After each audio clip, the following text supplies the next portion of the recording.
गांव के एक छोटे से घर में राहुल अपनी मां सुनीता के साथ रहता था। उनके पास ज्यादा संपत्ति नहीं थी, लेकिन मां बेटे का प्रेम ही उनका सबसे बड़ा खजाना था। सुनीता दिन रात मेहनत करके राहुल को पढ़ाती थी।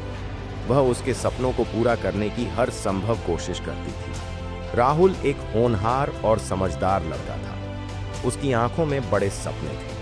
वह एक दिन बड़ा आदमी बनना चाहता था ताकि अपनी मां की तकलीफें दूर कर सके। लेकिन गरीबी उसकी राह में सबसे बड़ी बाधा थी।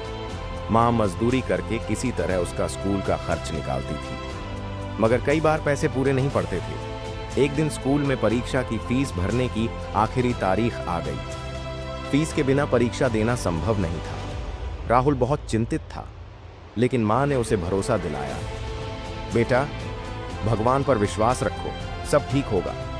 सुनीता ने हर जगह काम ढूंढा, लेकिन कहीं कुछ नहीं मिला। घर में रखा एकमात्र कीमती सामान था, वह था उसकी शादी का मंगलसूत्र। अब वह उसके हाथों में था। आंखों में आंसू लिए वह उसे गिरवी रखने के लिए बाजार चली गई, लेकिन दुकानदार ने बहुत कम पैसे देने की बात कही, जिससे परीक्षा की पूरी फीस भी नहीं निकल पाती। हारे हुए कदमों से लौटते समय वह मंदिर के पास रुकी और भगवान से प्रार्थना करने लगी, हे भगवान, मेरे बेटे की मेहनत बेकार न जाने देना। उसी समय एक साधु मंदिर के बाहर बैठे थे। उन्होंने सुनीता की व्याकुलता देखी और पूछा, बेटी, क्या समस्या है?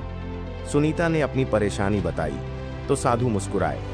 उन्होंने अपनी झोली से एक थैली निकाली, उसमें से कुछ रुपये निकालकर सुनीता को दिए और बोले, यह लो, यह तुम्हारे बेटे की शिक्षा के लिए है। सुनीता पहले तो लेने से हिचकिचाई, लेकिन साधु ने कहा, यह धन मेरा नहीं, भगवान का दिया हुआ है। इसे सच्चे उद्देश्य के लिए इस्तेमाल करना ही सबसे बड़ी सेवा है। आंखों में कृतज्ञता के आंसू लिए सुनीता ने पैसे लिए और तुरंत जाकर राहुल की फीस भर दी। समय बीता। राहुल ने अपनी पढ़ाई पूरी की और कड़ी मेहनत से एक बड़ा अधिकारी बन गया।